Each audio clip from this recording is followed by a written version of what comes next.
Je vais tout de suite passer le micro à l'Institut Géosciences de Dakar. 30 secondes pour vous présenter, 2 à 3 minutes pour vous présenter votre institut et 12 minutes pour vous défendre. C'est parti.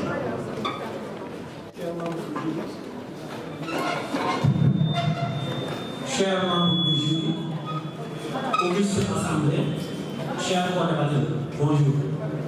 Je suis Abou Bakébé, ingénieur en géologie de conception à l'Institut des sciences de la Terre. Merci. Bonjour, chers membres du jury, chers députés, chers collaborateurs. Je suis Maître Miko, étudiante ambassadeur à l'Institut des Géosciences de la Terre.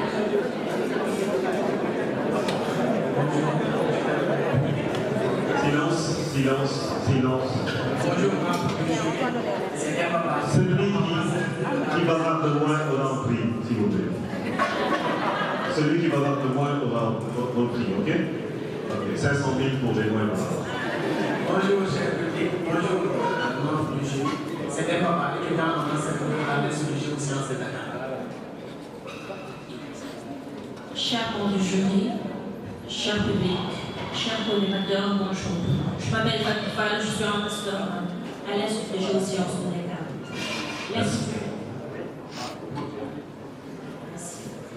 Alors, l'Institut des Géosciences de Dakar est une école de formation spécialisée dans les métiers des sciences de la Terre et elle a été justement créée en 2014. Notre institut se trouve à Mermoz Pyrotechnique et dispose d'un corps professoral de qualité dans la mesure où la majorité de nos enseignants sont des professeurs certifiés CAMES. D'autre part, l'Institut répond aux normes de gestion dans la mesure où il existe un personnel administratif et financier ainsi qu'un dispositif sécuritaire pour notre bien-être. Nous disons aussi que l'Institut de Géosciences de Dakar propose une panoplie de formations, notamment en géologie générale, en géologie minière, en géologie du pétrole, en hydrogéologie, en hydrologie continentale et marine, en géorisque et environnement, en pédologie, mais aussi en qualité, sécurité et hygiène. De ce fait, issus de ces formations, nous devenons soit titulaires d'un DDS, soit des ingénieurs assistants titulaires de licence professionnelle, soit des ingénieurs titulaires de master professionnel de droit. Ainsi, il faut dire que l'IGDK mise sur le professionnalisme et sur la technicité dans la mesure où nous avons des partenaires qui justement nous aident par rapport au stage et à l'emploi. Je vais citer par là, en termes de pétrole, l'AGC et Petrosen. Dans le domaine des mines, nous avons Sabodala Gold, nous avons Minex, nous avons les ICS, nous avons Sokoussi, nous avons SSPT, nous avons également la Sokoussi. Alors, en matière de géophysique également, Geo2X, qui est un partenaire suisse, nous aide. Et nous avons également un partenaire chinois, Toyford, avec les matériaux tels que la céramique. Il ne faut surtout pas oublier les services comme la DGPR qui nous aident en termes de laboratoire et aussi les instituts tels que l'Université de Thiès, la faculté de sciences avec le département de géologie et l'Institut des sciences de la Terre. Je vous remercie.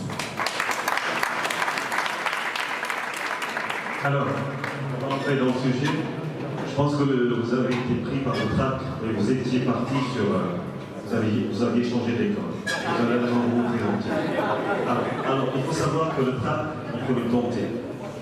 Il faut savoir dompter son métier, son public et tout ce qu'on fait. Ok?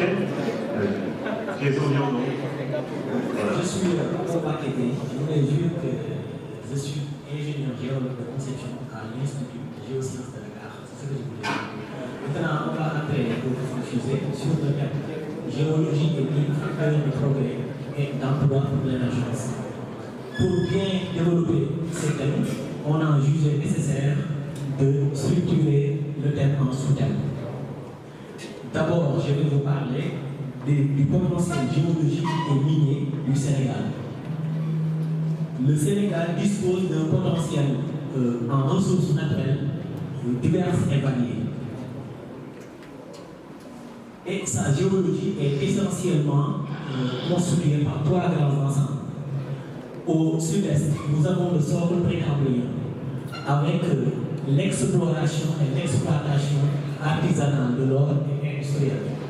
Nous avons aussi des minéraux stratégiques qui ont fait indice sur cette partie du Sénégal, tels que la bauxite, le lithium, les terres rares, le wolfram et le tungstène. Ce socle réserve aussi d'importants jugements en matériaux de construction. Mais l'ensemble de ces éléments que je viens de citer se trouve sur sa partie première. La partie de Mauritanie aussi, l'autre constituant donc, du socle, réserve un important potentiel minier jusque-là inexploré.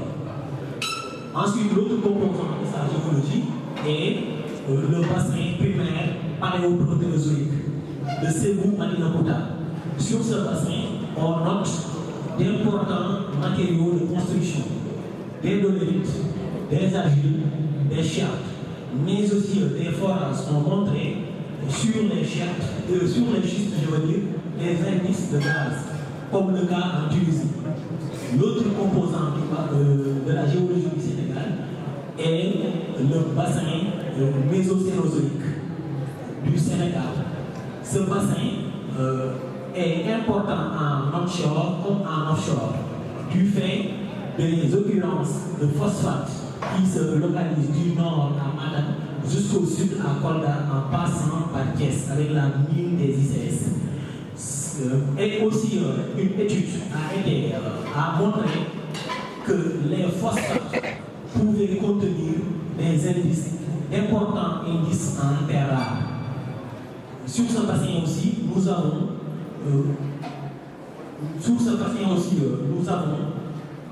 d'importants matériaux de construction. Donc, partant de cimenterie, mais aussi dans le domaine des céramiques, où nous avons une entreprise chinoise qui est en train de travailler un peu partout au Sénégal pour la qualité des argiles qui jugent au Sénégal, mais aussi de nouveaux matériaux comme le kaolin, comme les calcaires et la latérite qui peuvent aussi participer à l'élaboration des carreaux. Nous avons aussi d'importants gisements en minéraux lourds sur tout le littoral sénégalais avec la GCO qui travaille de l'ordre de Boro à l'eau. Nous avons aussi un important gisement avec une teneur de 10,6 au diaphragme et aussi des indices au niveau du Sénégal oriental.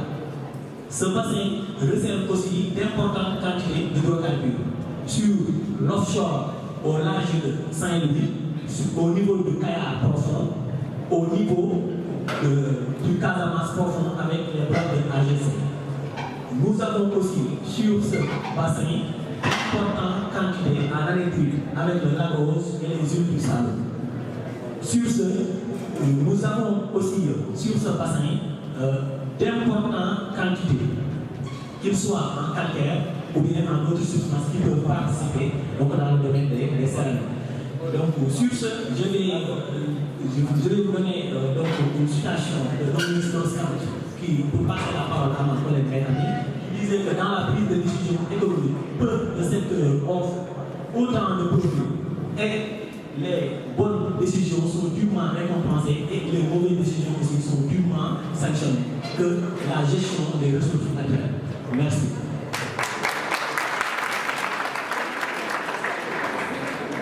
Cependant, l'exploitation et la mise en valeur de ces ressources peuvent améliorer les conditions de vie humaine. Pour aller de l'autre, un projet minier doit obtenir la plus grande acceptabilité sociale. Pour y arriver, les sociétés minières doivent entretenir un dialogue avec les populations et les communautés autochtones des miniers concernés. Différents canaux d'échange peuvent être utilisés pour développer la résilience et l'appui du milieu au développement d'un projet minier. En effet, la mise en valeur de ces ressources peut améliorer, peut participer à un réel progrès social. système de santé et sécurité performant et accessible à tous, travailleurs, collectivités territoriales et société civile, vu que l'industrie minière est au cœur de la médecine moderne. Un système éducatif de qualité moderne à la base des nouvelles technologies de l'information et de la communication, des infrastructures routières, hydrauliques, la diversification et la perfection des moyens de transport. Dans le même ordre d'idée, les TIRA s'avèrent très convoités car indispensables à la production de la plupart des produits de haute technologie, tels que les batteries des voitures électriques, l'éolienne, les écrans plats, les téléphones portables et les ordinateurs. Ce confort social ne pourrait se faire sans générer de l'emploi qui commence certainement aux environs de la ville pour dire des populations autochtones, des diplômés, mais aussi des non-diplômés. Ceci reviendra à stimuler davantage la responsabilité sociétale des entreprises qui s'étend aujourd'hui au-delà des obligations légales associées à la réalisation d'une étude d'impact environnemental, nécessite de comprendre les attentes variables des populations locales, des gouvernements, à la demande des parties intéressées, dans l'optique d'un développement soutenu dans le temps et dans l'espace. Pour ce faire, la biorémédiation et les alternatives à l'usage accru du mercure dans les processus de séparation des minéraux smooth. De ce fait, il faudra s'efforcer en collaboration avec l'industrie et les autres secteurs impliqués, tels que le secteur de l'énergie, qui constitue un facteur limitant de notre industrie minière et hydraulique, d'augmenter le nombre d'emplois et les revenus découlant de cette exploitation de nos ressources par une transformation locale. La transformation du fer de la farine en sidérurgie des aciers en est un parfait exemple.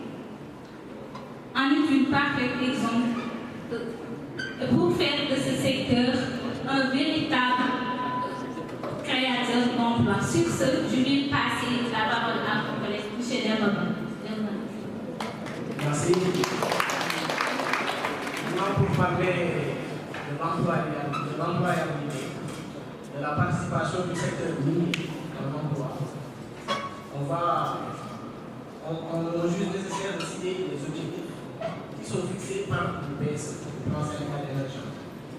Et ici, les objectifs fixés parlent de la création d'un environnement favorable pour l'ouverture de nouvelles mines et l'augmentation de la production de certaines industries qui sont déjà en production. Et parmi ces objectifs, on peut citer dans le domaine du fer 15 à 20 millions de tonnes de tonnes de fer sont fixés à l'horizon 2020. Et on note aussi le projet qui est en train d'être exécuté. Il n'est pas entré en production, mais avec l'entrée en production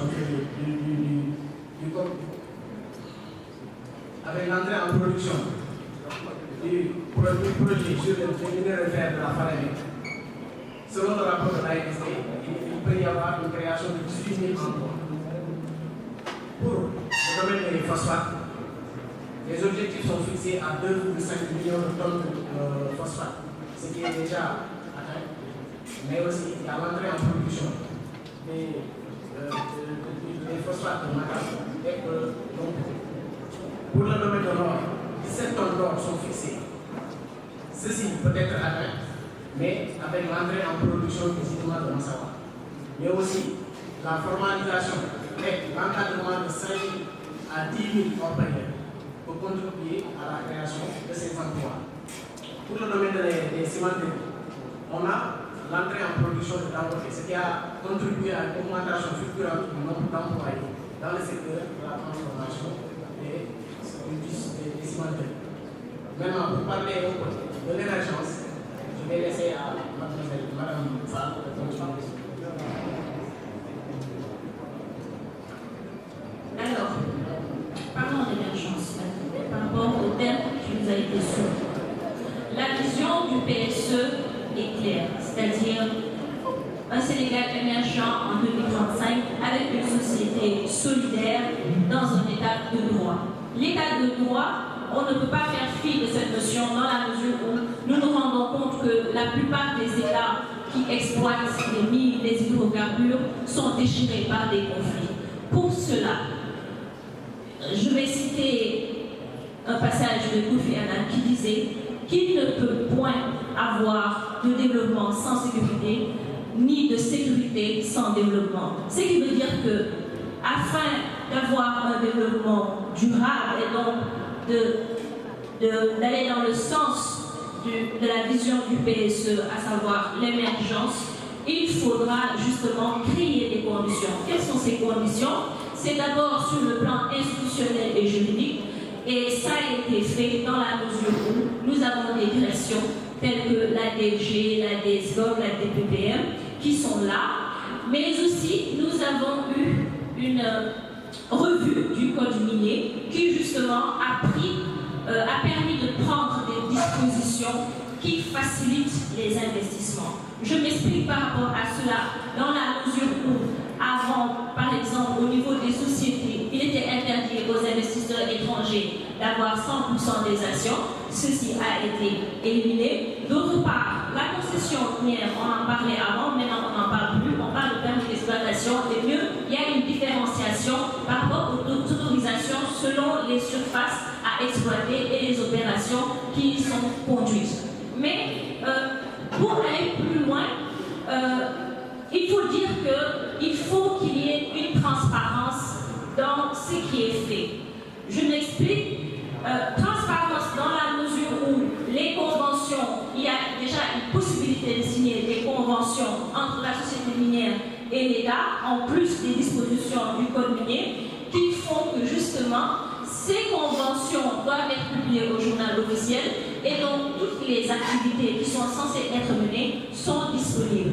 D'autre part, la transparence est favorisée dans la mesure où l'État a désormais le droit de désigner des structures qui sont censées mener le contrôle et l'audit des activités de ces sociétés minières.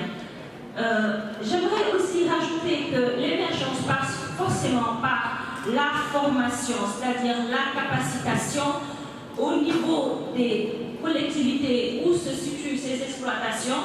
Il faut former les gens, mais aussi il faut les amener, ces populations, à adopter la résilience. Résilience, donc exploitation minière dans la mesure où les populations, certes, vont bénéficier de la RSE, mais doivent s'adapter et développer des activités autour de ces secteurs-là pour pouvoir avoir un bien-être. D'autre part, j'aimerais ajouter que ça ne sert à rien. Vous avez ajouté? Voilà, donc j'aimerais ajouter qu'il ne sert à rien de continuer la politique de néo-extractivisme. Il faut justement apprendre à exploiter et à transformer ces ressources pour être conformes aux OMD et donc favoriser l'économie verte vu que ce sont des ressources non renouvelables. Je vous remercie.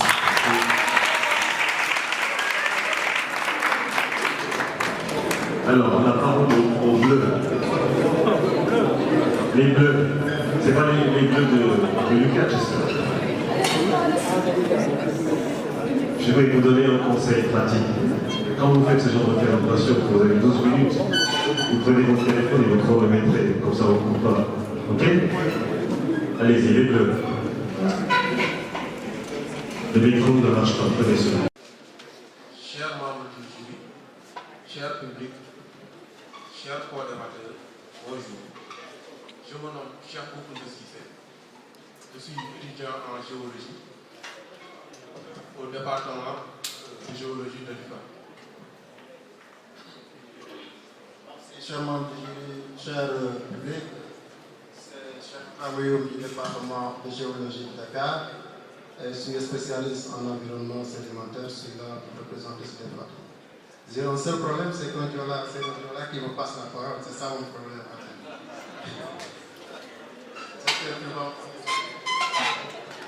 Bonjour tout le monde, je me nomme Issa Diallo, je suis étudiante chercheur au département de géologie de la faculté des sciences et techniques de l'université Cheikh Anta Diop de Dakar. Je vous remercie.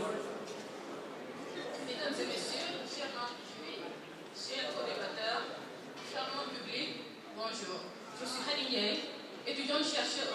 département de géologie. Je suis chargée de vous présenter un peu notre département, qui est l'entité mère en termes de formation et d'enseignement géologique au Sénégal. Ainsi, le département de géologie compte 27 enseignants-chercheurs, dont 6 professeurs titulaires, 8 maîtres de conférence, 9 maîtres assistants et 4 assistants, un employé d'administration universitaire, 6 techniciens supérieurs et techniciens, 2 secrétaires. Il dispose d'une bibliothèque spécialisée. Il offre divers services dans le domaine. Il offre,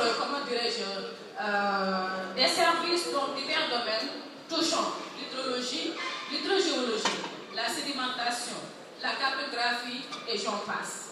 Le département intervient dans la formation de plus de 3500 étudiants inscrits au premier, deuxième et troisième cycle dans les disciplines suivantes: minéralogie, pétrographie, métallogénie, analyse structurale, sédimentologie et les variations climatiques, la prospection, l'érosion côtière, etc. Le niveau licence nommé licence biologie, chimie et géochimie se fait en 3 ans. Nous avons les masters en 2 ans avec 3 options. L'option environnement sédimentaire, l'option hydrologie, l'option pétrologie, tectonique et métallogénie. Le 3e cycle se fait dans le cadre des écoles doctorales physique, chimie, sciences de la terre, de l'univers, de l'ingénierie, eau, qualité et usage des eaux.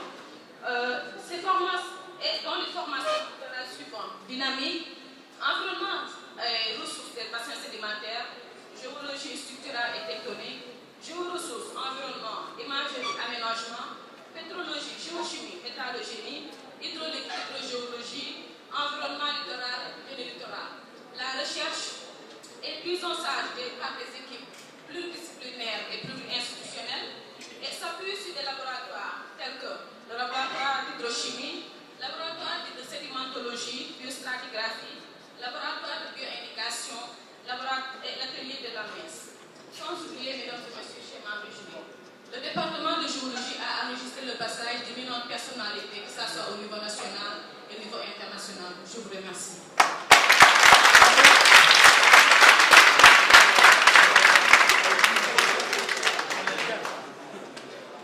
Merci beaucoup. Je suis honoré d'être là aujourd'hui pour vous présenter notre exposé qui porte sur le thème géologie et facteur de progrès social et d'emploi pour l'émergence. Le Sénégal possède un contexte géologique général favorable à l'existence de potentiels riches et importants. Il est constitué de 2 ensembles bien connus, les formations précambriennes et les formations méso-cénozoïques. Cet ensemble géologique recèle d'énormes potentialités minières et d'hydrocarbures. Il s'agit entre autres des phosphates, des calcaires, de l'attapulgite, du fer, de l'or, des minéraux lourds, des minéraux de construction, du pétrole et du gaz, et j'en passe. Sans oublier les indices de bauxite, d'uranium, de cuivre, de nickel, de chrome, de lithium et des terres rares et des amas côtiers. Cependant, l'exploitation minière demeure très faible par rapport à un potentiel existant. En effet, le sous-sol sénégalais renferme beaucoup de substances dont certaines ne sont pas encore exploitées, comme le fer de Falémé, les pierres ornementales telles que les marbres granites du Sénégal oriental dans la région de Kédougou, les marbres et lignites de la zone des Niayes. La non-exploitation de ces gisements peut être liée soit à l'enclavement, soit au manque d'énergie ou au manque d'informations géologiques. D'une manière générale, l'exploitation minière contribue fortement et de façon non négligeable à l'économie sénégalaise. D'après les chiffres, d'après l'IPE 2016, le secteur minier aurait contribué à 36% des exportations du Sénégal et aurait généré des revenus de 117 milliards de francs CFA. La contribution directe des sociétés minières au budget est évaluée à 92,2 milliards de francs CFA. Et selon Alvarez et al., l'exploitation de l'or sous forme d'orpaillage à Kédougou génère minimum 1 tonne d'or par année. Les mines artisanales représentent 20% de la production mondiale de ressources minérales. Malgré les dégâts causés sur l'environnement, ces mines ont un réel impact positif sur la vie économique des populations locales. Et bien qu'il s'agisse d'un secteur informel, cette activité présente une organisation sociale caractérisée par une répartition des tâches allant de l'extraction du minerai jusqu'à la récupération des pépites d'or. Au Sénégal, l'activité artisanale se concentre essentiellement dans la région de Kédougou, où 8 à 9 000 personnes environ travaillent dans l'orpaillage traditionnel, en plus de toutes les activités qui sont liées directement ou indirectement à cette activité d'exploitation artisanale. Ainsi, ce secteur est un moteur, un vrai moteur économique très dynamique, très dynamique, avec des activités connexes telles que le transport, le développement de l'immobilier, le développement dans la vie, le bien-être, ainsi de suite, dans ces collectivités locales. Le progrès social et la recherche d'une amélioration dans les conditions de vie de l'être humain par un changement dans l'organisation sociale. Ainsi, comme tous les pays riches en matière minérale, le Sénégal ambitionne de faire le secteur minier un des piliers du développement durable. Avec l'accord de la décentralisation, les collectivités locales retrouvent aujourd'hui toute leur légitimité en tant qu'échelle la plus pertinente pour impulser le développement durable. L'avènement de la mondialisation conjugué au désenclavement progressif et à la montée en puissance de la société civile a fait émerger de nombreux questionnements sur les rapports de l'entreprise et de la société. Cette nouvelle réalité territoriale nous amène à se poser la question suivante. Les entreprises et leurs communautés d'accueil peuvent-elles cohabiter en bonne intelligence et faire converger leurs intérêts respectifs dans une perspective de développement durable? Ainsi, pour veiller à l'impact social des entreprises ou bien à la responsabilité sociale des entreprises, des dispositifs ont été mis en place. Il s'agit des fonds d'appui et de péréquation pour les collectivités locales, fonds d'appui au secteur minier, fonds d'appui au développement local dans le cadre du code minier sénégalais, mais aussi pour contrer les entreprises à respecter ces derniers, des outils d'évaluation ont été mis en place, tels que la norme ISO 26000, le Global Impact, les normes OIT et le GRI et enfin l'agenda 21. Ainsi, l'entreprise sera obligée d'avoir un cahier de charge avec des politiques. Des politiques de désenclavement terrestre, aérien et des télécommunications. Des politiques environnementales responsables par la réhabilitation des territoires dévastés. Une politique de santé publique par la construction d'hôpitaux pouvant prendre en charge d'éventuelles maladies provenant de l'exploitation de ces entreprises. Une valorisation des ressources humaines par la création de centres de formation professionnels et spécialisés. Et enfin, une vraie politique d'emploi. Le secteur de l'exploitation minière occupe une place importante dans l'économie d'un pays. Cette activité constitue un moyen efficace de lutte contre la pauvreté. Toutefois, elle comporte d'énormes inconvénients du côté de la santé, mais également de l'environnement et des ressources naturelles. Elle a également des conséquences sociales, bien sûr.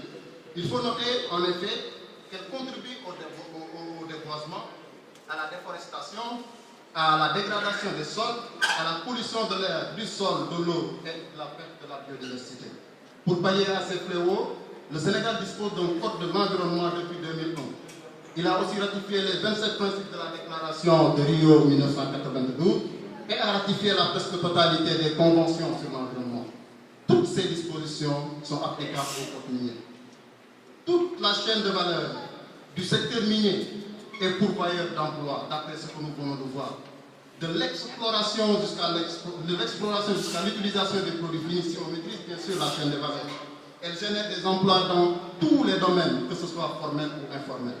Ainsi, pour booster la création d'emplois dans le secteur, bien sûr, l'État a prévu à travers 6 projets phares dans le domaine pour générer 37 000 emplois à l'horizon 2023, à travers la filière phosphatée, à travers le gisement de zircon, le projet intégré du fer de Falémé, la promotion des mines artisanales et enfin faire du Sénégal un hub minier.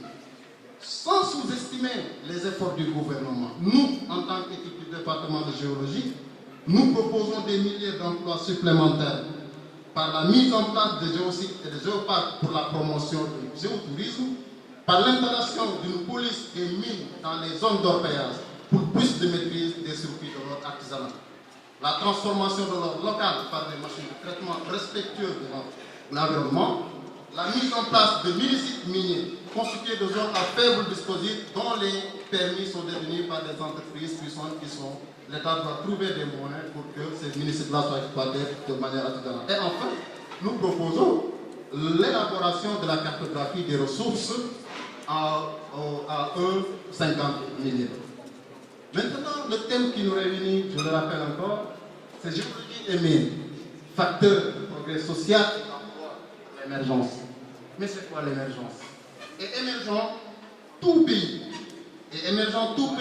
en développement, qui constituent des pôles d'attraction des investisseurs, que ce soit nationaux ou internationaux, et qui diversifient et accélèrent durablement et harmonieusement leur croissance économique et surtout qui s'intègrent avec succès dans l'économie mondiale grâce à leur capacité d'exportation.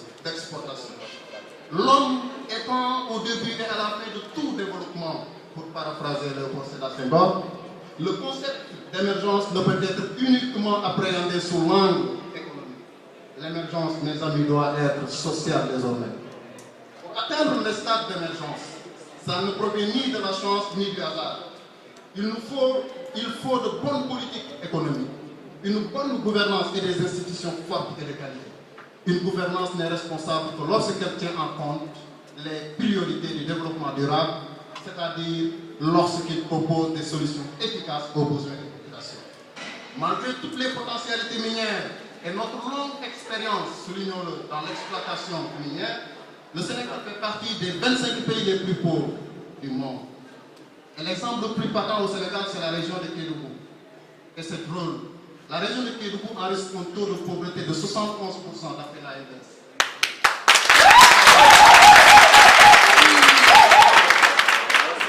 Quel paradoxe! Quel paradoxe! Encore une fois, quel paradoxe! La région la plus riche naturellement, malheureusement, est la plus pauvre socialement. Et là, je mène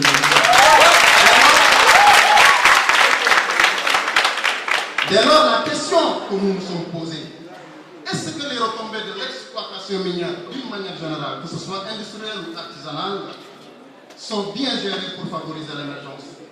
Pour une bonne gestion, pour une zone de gestion, il faut faire l'état des lieux du secteur des mines.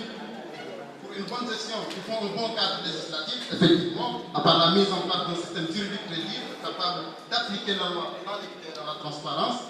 Favoriser le dialogue social par le consensus national sur les orientations, une gestion saine et dynamique des finances publiques en luttant farouchement contre la corruption qui gangrène nos pays. Définir de manière inclusive un plan de distribution des retombées aux communautés en termes d'encouragement. Maîtriser la chaîne des valeurs, c'est-à-dire par l'industrialisation pour la création d'emplois et la transformation de l'économie. Investir dans l'éducation, car il est admis aujourd'hui que la ressource la plus importante, ce ne sont pas les ressources naturelles, mais c'est la ressource humaine. Donc, investir dans l'éducation devient un droit pour toute population. Enfin, une stabilité politique et enfin mettre en place des fonds souverains pour les générations futures. Mais pour nous, après réflexion, on s'est rendu compte que l'économie dans le domaine de la géologie et des mines ne peut plus se limiter seulement à l'exploitation minière. Il existe d'autres moyens, d'autres possibilités, d'autres solutions de gagner de l'argent d'une manière beaucoup plus respectueuse de l'environnement par la valorisation et la promotion des sites géologiques naturels dans le cadre du géotourisme, qui est la capacité d'un pays à attirer des touristes par rapport à ces sites géologiques. Merci.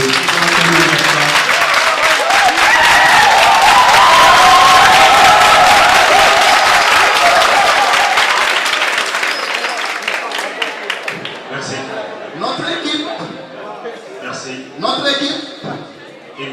Notre équipe, par ma voix, se veut une force de contribution et d'orientation du développement durable à travers la géologie et les mines en tant que facteur de progrès social pour l'émergence. Merci.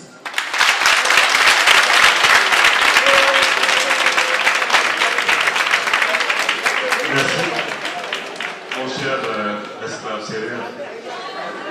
Mais heureusement que ce n'est pas le public qui vote.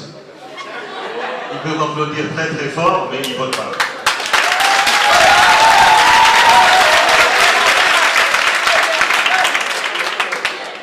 Les questions des membres du jury, rapidement.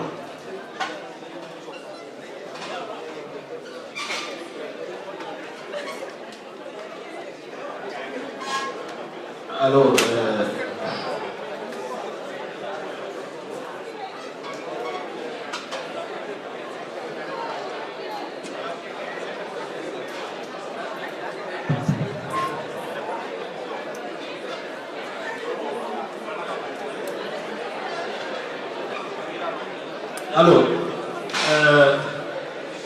je dois dire, moi je ne suis pas géologue. J'ai suivi avec beaucoup. Je dois dire, moi je ne suis pas géologue. J'ai suivi avec beaucoup de peine, pour ne pas dire difficilement, les exposés. Et je vais vous dire pourquoi. Parce que je pense que vous avez été saisi bien avant pour que vous vous prépariez à cet exercice oral, que vous puissiez effectivement rendre compte de ce thème, de manière à vous détacher de vos cours ou de vos copies. Je ne suis pas sûr, en vous écoutant, que ça vient de vous, puisque vous avez lu. Je ne sais pas. Il s'agissait d'un exercice qui vous permet de dire je comprends bien le sujet et je puis argumenter. Malheureusement, tous vous avez lu et j'ai vu certains dormir parce que voilà, moi c'était l'exercice, ça m'a paru un peu difficile à suivre parce que tout ça que vous êtes, vous n'avez fait que lire vos copies et difficilement vous vous êtes départis de celle-ci. Alors, aujourd'hui, la question que je voudrais poser, c'est important parce que la parité est bien respectée. Alors, quelle est la place de la problématique genre, puisqu'on parle ici, dans le secteur des mines notamment, quelle est la part, notamment les femmes qui travaillent un peu dans ce secteur-là. Pensez-vous qu'aujourd'hui, on doit pouvoir faire une meilleure place, en tout cas aux femmes qui interviennent dans le secteur? Quand je dis femmes, c'est celles qui conçoivent, comme vous par exemple, qui êtes à la conception, mais celles aussi qui sont dans les dollars là-bas et qui travaillent dans des conditions difficiles. Comment aujourd'hui prendre en charge toute cette question du genre, notamment les questions des femmes, dont la vulnérabilité est parfois très accentuée. Voilà. C'est bon? D'autres questions du jury? Non? C'est bon. Alors, je vous remercie pour chacun pour vos brillantes interventions. Certaines parfois très passionnées. Alors,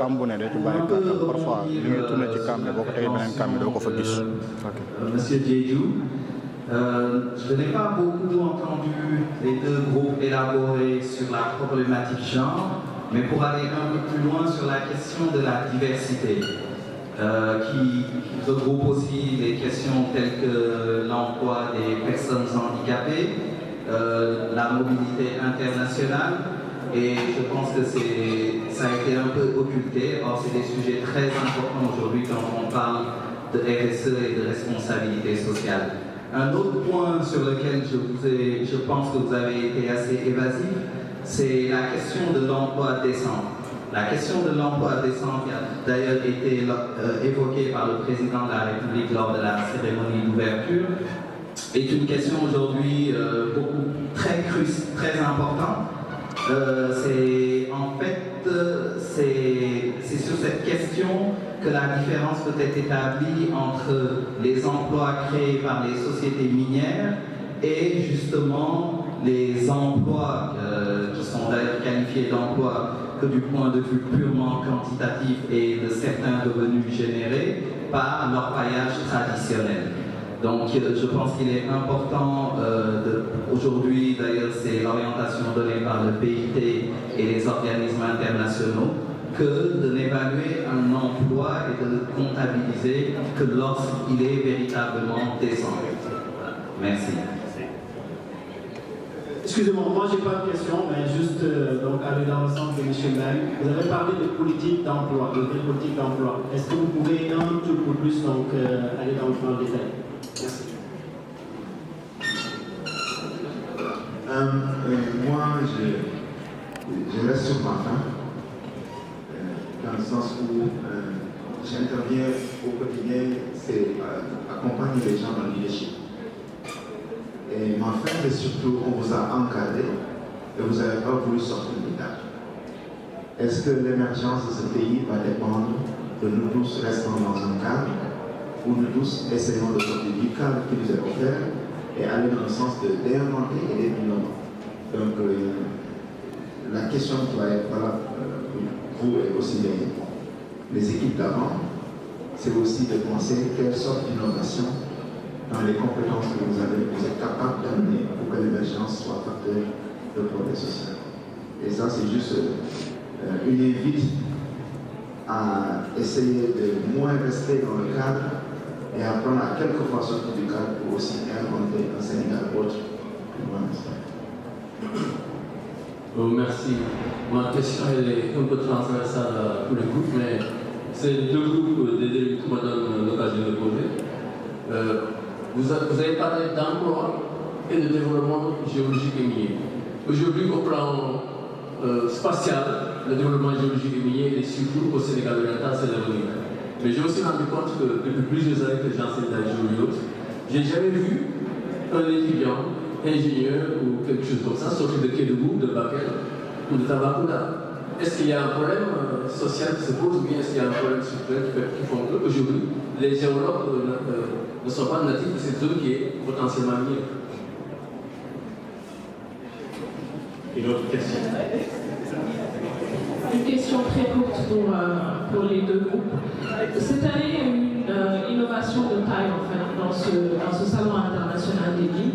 Ça a été la question du digital dans le secteur extractif, le secteur minier en particulier. Je n'ai pas entendu dans les propositions justement cette question du digital être abordée. Nous savons que c'est quelque chose qui peut être porteur d'emploi au vu des métiers nouveaux qui peuvent être créés au sein des opérations, que ce soit dans l'exploration ou l'exploitation. Donc est-ce que vous pensez de cela et quelles sont les propositions que vous pouvez faire dans ce sens? Merci. Merci. 3 minutes pour chaque équipe. On commence par vous pour... Allez. IGDK, vous avez pas fini pour les réponses. Département géologie, vous pouvez répondre aux interpellations du jury. Sur la question de l'emploi dans le secteur des mines, nous on a fait un constat. On a constaté que dans le secteur de l'orpaillage, une grande partie du minerai est transportée vers le Mali et échappe complètement au contrôle de l'État. D'une part, on a perdu du gain, d'autre part, ça pouvait générer de l'emploi. Sur cette base, nous proposons de mettre en place des unités de transformation de minerais qu'on va mettre à la disposition des orpailleurs pour transformer le minerai au niveau local. D'une part, ça va générer de l'emploi et d'autre part, ça va générer du plus-value au niveau des gains. Merci. Juste pour compléter par rapport à l'emploi, nous avons proposé, nous, en tant qu'équipe du département, des éléments qui peuvent nous générer de l'emploi. La première chose, c'est que nous sortons carrément du domaine des mythes et nous entrons directement dans le domaine de la géologie. Dans le cadre des géoparcs, qui est l'actualité actuellement, c'est-à-dire les géosites, prenons le cas du Sénégal, nous avons la cascade de Diniféno. C'est une cascade géologique. On peut l'expliquer comment cette cascade est arrivée à se former. Et le fait que la chute est spectaculaire, ça peut attirer des touristes de partout dans le monde. C'est ce qu'on appelle le géotourisme. Donc si on arrive à faire la promotion de ces géosites, on peut faire des entrées éventuelles de touristes qui vont venir visiter ces sites. Donc nous allons jouer dans l'économie touristique. Pour ce faire, il faut former des guides touristiques, il faut des enclavements, il faut des campements, etc. etc. L'autre, comme il vient de le dire, c'est la vente de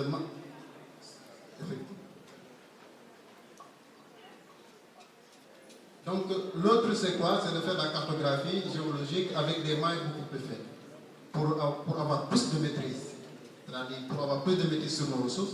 Parce que quoi qu'on peut dire, si vous signez des contrats sans la maîtrise de vos ressources, vous signez des contrats dans le néant. Et je pense que c'est ce qui arrive souvent aux États africains.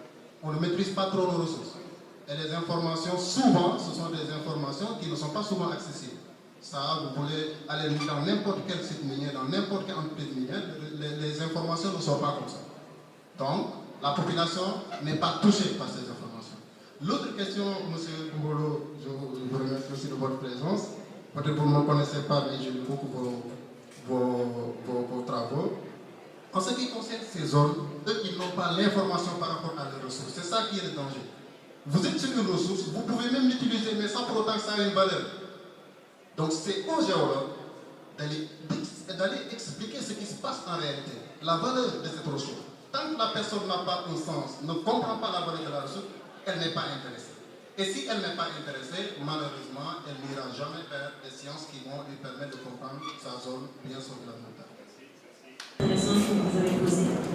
Alors, par rapport à la lecture, par rapport au fait que vous aviez cherché justement d'être collé à nos papiers, moi je dirais que lorsque nous venons pour débattre, nous devons être munis d'un support pour justement avoir des repères.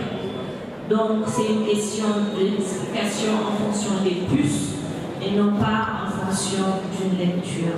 Quand même, nous vous remercions pour cette remarque. Alors, par rapport à la problématique du genre femme, il faut dire que le fonds de développement local, qui justement correspond à un prélèvement de 0,5% du chiffre d'affaires, demande à ce qu'on inclue les projets d'autonomisation des femmes. D'abord. Donc, ce qui veut dire qu'il y aura forcément des projets où il y aura des créations de chaînes de valeur locales. D'autre part, au niveau de l'exploitation, au niveau des zones où il y a ces exploitations, il faut dire qu'il y aura des activités qui seront créées. Ce ne seront pas seulement des activités minières. Il y a la restauration, il y a la logistique. Donc, ces populations qui vivent là-bas, forcément, auront des emplois directs ou indirects qui seront créés afin que la mine puisse fonctionner correctement. Et il faut le dire, le Sénégal est un pays constitué majoritairement de femmes. Donc il va sans dire que ces femmes seront mêlées effectivement à tout ce qui est production artisanale qui découle de l'exploitation de ces secteurs liés. Concernant les personnes handicapées, l'association des personnes handicapées au travail, oui, il faut dire que pour qu'on puisse dire que le Sénégal est un pays émergent, il faut que le Sénégal puisse se démarquer à travers le respect des droits et libertés fondamentaux, c'est-à-dire le droit des travailleurs, l'association et le refus de marginalisation d'une frange ou de certaines franges de la population.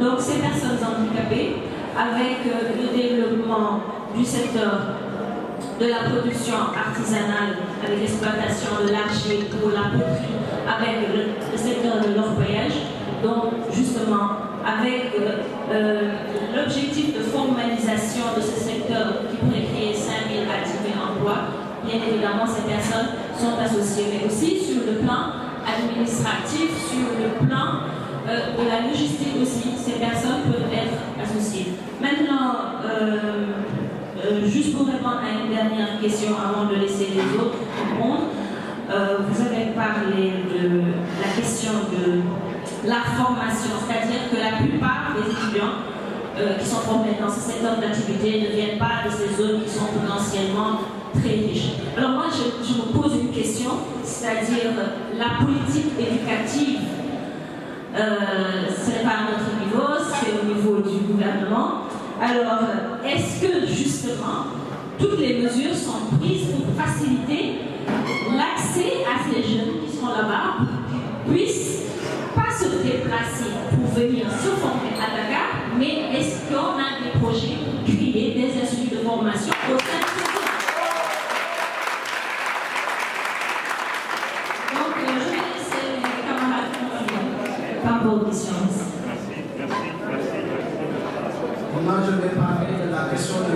Merci, ce sera pour l'année prochaine. En fait, Monsieur Gay a bien raison de vous interpeller sur la gestion de vos présentations. Déjà, le respect du temps et sortir un peu de vos papiers. C'est hyper méga important quand on prend la parole en public. Et je sais de quoi je parle. J'espère que le jury va être un peu indulgent avec vous, mais je pense qu'après, il va falloir qu'on fasse davantage de coaching avec vous pour vous apprendre à mieux présenter nos produits, nos projets. C'est ça le futur. Alors, les membres du jury vont délibérer. Vous pouvez retenir votre souffle pour quelques minutes, 2 minutes, 3 minutes, et nous allons dire qui va remporter le concours débattant 2018 sur le Salon international des mines. Alors, qui va gagner selon vous? Je demande une attention à tout le monde. Vous avez vu qu'on a mis un peu plus de temps pour délibérer. Le jury a vraiment essayé de faire la part des choses. Le premier argument, c'est que si nous avons plus du temps, c'est qu'ils se valent tous. Ils sont tous au même niveau et quand on a le même niveau, il faut qu'on aille un peu en profondeur dans le détail. Tout le monde est méritant. Nous avons essayé de tirer les choses en respectant ce qui a été prescrit. Nous aussi, nous avons été mis dans un cadre en disant qu'il faut désigner le meilleur pour la première demi-finale et le meilleur pour la deuxième demi-finale. Pour la première demi-finale qui opposait l'IST à l'ISE, nous avons, en regardant les notes, pensé que l'IST méritait. Ah non, j'ai dit l'IST, je n'ai pas fini là. J'ai dit l'IST méritait.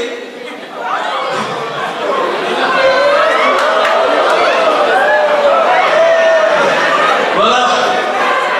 Je retiens encore le suspense. L'IST méritait d'aller en finale.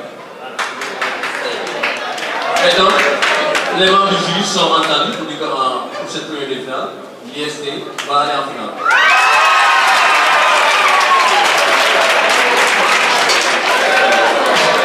Pour la deuxième demi-finale, entre IGDK et le département de géologie, là aussi on a été difficilement, on s'est entendu difficilement pour juger en fin de compte que le département de géologie devrait aller en demi-finale.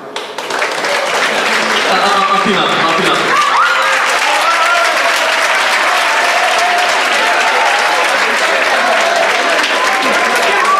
Maintenant, il a été plus dur.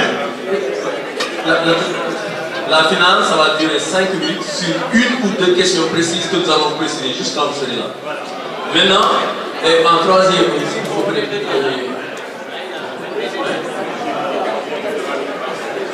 troisième et le quatrième, quand on aura défini les deux finalistes et le premier et deuxième, on donnera le classement de la suite. Merci. La question, elle est simple. C'est une question, une seule et unique question. Et vous avez 2 minutes 50 pour répondre. Alors, question du jury. Pour IST et département de géologie, quelles sont les propositions concrètes que vous pouvez faire pour des stratégies de développement du secteur qui tiennent mieux en compte la question de l'inclusion sociale et de l'innovation? Je répète, vous avez compris. Quelles sont les propositions concrètes de stratégie de développement du secteur des mines et de la géologie qui prennent mieux en compte l'inclusion sociale et l'innovation? Qui répond en premier? Ça peut être une chance de répondre en premier. Comme ça peut être...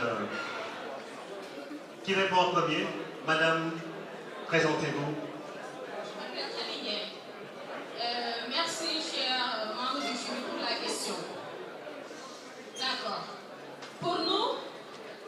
stratégie la mieux adaptée pour tendre vers un développement causé par les mines et la géologie, déjà on va commencer par le dialogue social.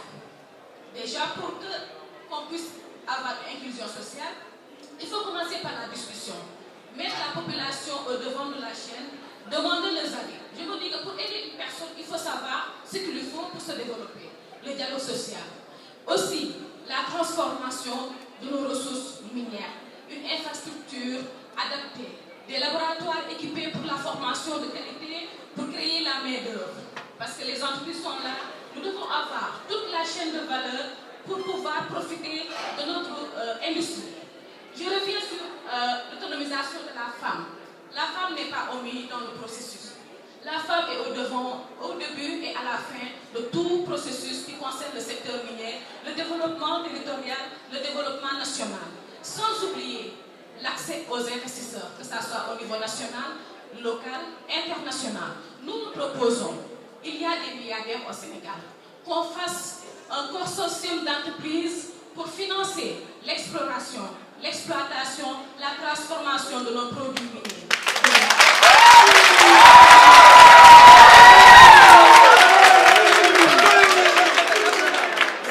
Une minute. D'accord. C'est bon. Allez, IST.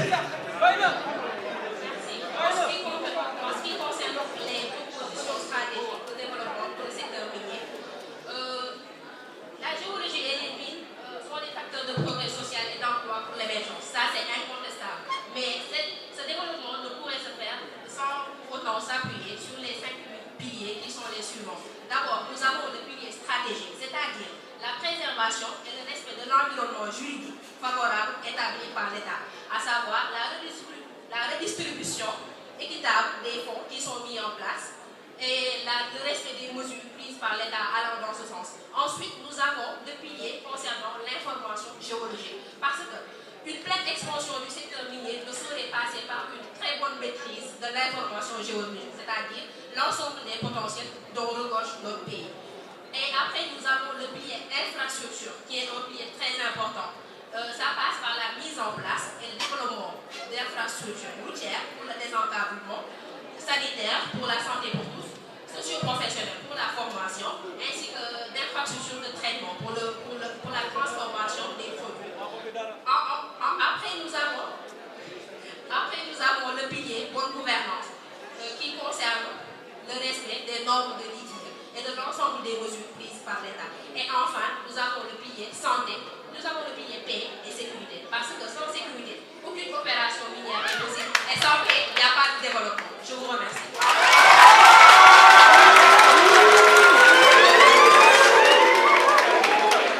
Une minute.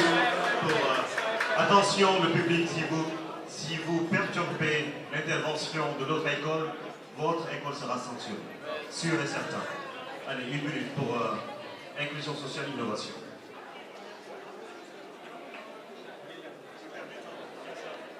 Ok, donc la mise en place d'industries de traitement et de transformation des produits locaux en produits finis pourrait créer de nouveaux emplois et apporter de la valeur ajoutée à l'économie nationale.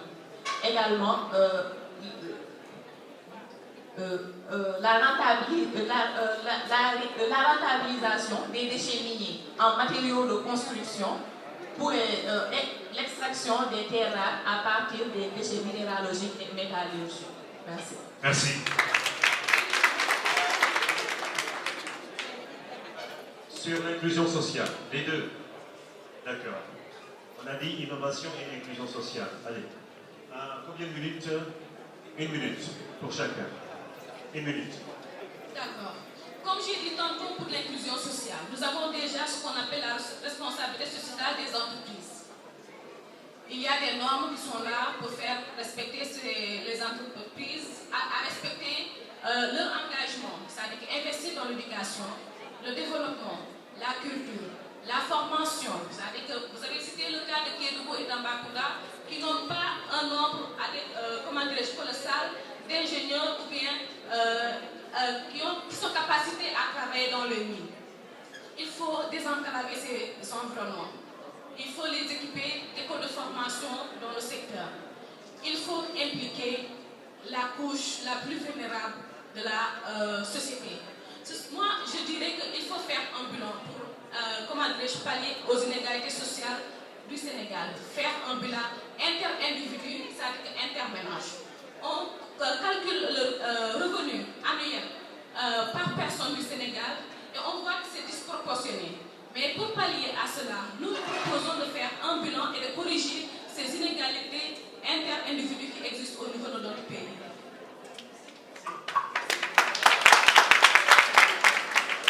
Réponse IST. En ce qui concerne l'inclusion sociale, moi je m'appuyais plus sur une plus grande utilisation des fonds qui ont déjà été mis en place par l'État. Nous avons d'abord le fonds de péréquation qui constitue 20% des recettes minières et qui est départagé entre la collectivité qui abrite la mine et la région en général. Une plus grande utilisation de ce fonds pourrait aller dans ce sens-là. Également, nous avons le sens d'appui au secteur minier. Ce fonds, en plus d'aider à la prospection minière dans toute l'étendue du territoire afin de rendre l'information géologique plus accessible, participe également au financement des instituts de formation allant dans ce sens, par exemple les instituts de formation géologique. Après, nous avons le fonds d'appui au développement local qui constitue 0,5% des recettes annuelles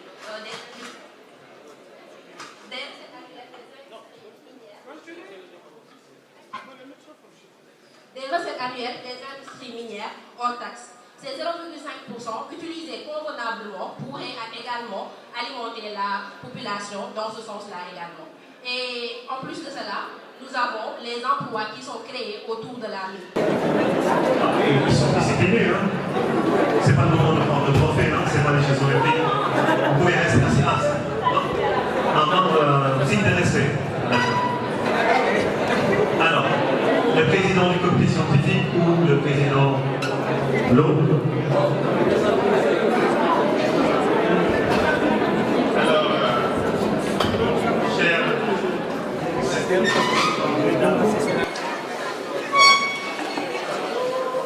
chers participants au concours, nous vous remercions de votre patience. Et avant de donner les résultats du concours, j'aimerais juste encore une fois rappeler un certain nombre de règles qui s'appliquent pas seulement aux compétiteurs, mais également aux publics. Les bonnes règles de fair play. Quoique c'est un concours dans l'esprit, lorsque vous êtes tous dans les mêmes filières, j'allais dire, de formation, de géosciences, de mine, un esprit qui doit prévaloir. Je crois que les applaudissements, on peut les accepter, mais les chahutages, ce n'est pas. Tenez à l'écoute. Si c'est une équipe de football, il faut même sanctionner l'équipe, parce qu'on sent que derrière, les règles là n'ont pas été appliquées par les supporters. Je crois que pour l'avenir, il faudra éviter ça. Moi, je vous parle, encore une fois, je suis à la limite d'une personne qui sort de l'ESC. Je suis le premier Sénégalais sur le ministre, premier promotion. Nous avons été formés dans les départements de géologie.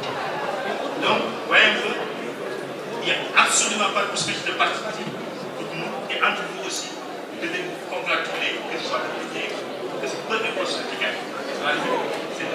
J'allais dire le slogan, l'important était de participer. Et lorsque nous vous disons que les résultats sont très serrés, ça veut dire que vous voyez quasiment tout ça, la problématique est positive. Alors cela dit, à l'issue du concours du deuxième tour, le jury, à la majorité, je ne dirais pas à l'unanimité, a considéré que, par rapport aux questions posées, stratégie prenant en compte l'innovation de l'inclusion sociale, le département de géologie a mieux répondu à ces attentes.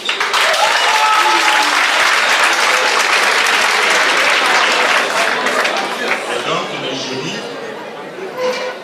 félicite le département de géologie et le désigne, la désigne l'équipe. Premier concours.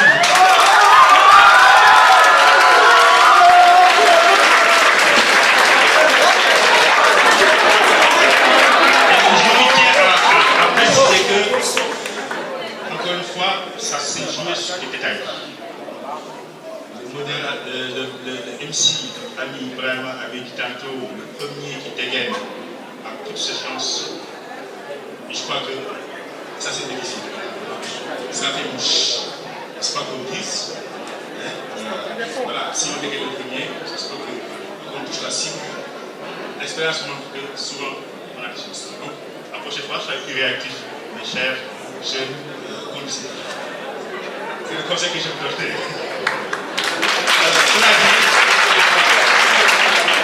Je dis aussi à placer les équipes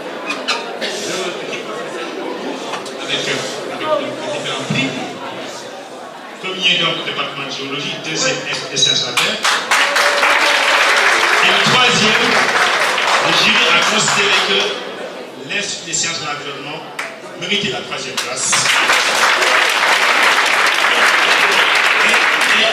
Et je dirais que quant à l'Institut des géosciences, si on devait pondérer un facteur qui a une importance, son âge, je dirais qu'il a aussi bien fait comme il dit. Pourquoi je le dis? Parce qu'après tout, c'est un institut. Je vois que l'ISC allume les M2, les ingénieurs, les Bac plus 4, géologie également, les chercheurs. Eux ne sont pas encore, ceux qui sont présents, parce que c'est relativement jeune. Et on regarde les autres, si on devait pondérer, vous voyez tous. Mais seulement, on est obligé d'être factuel. Donc, finalement, quatrième, mais peut-être l'autre.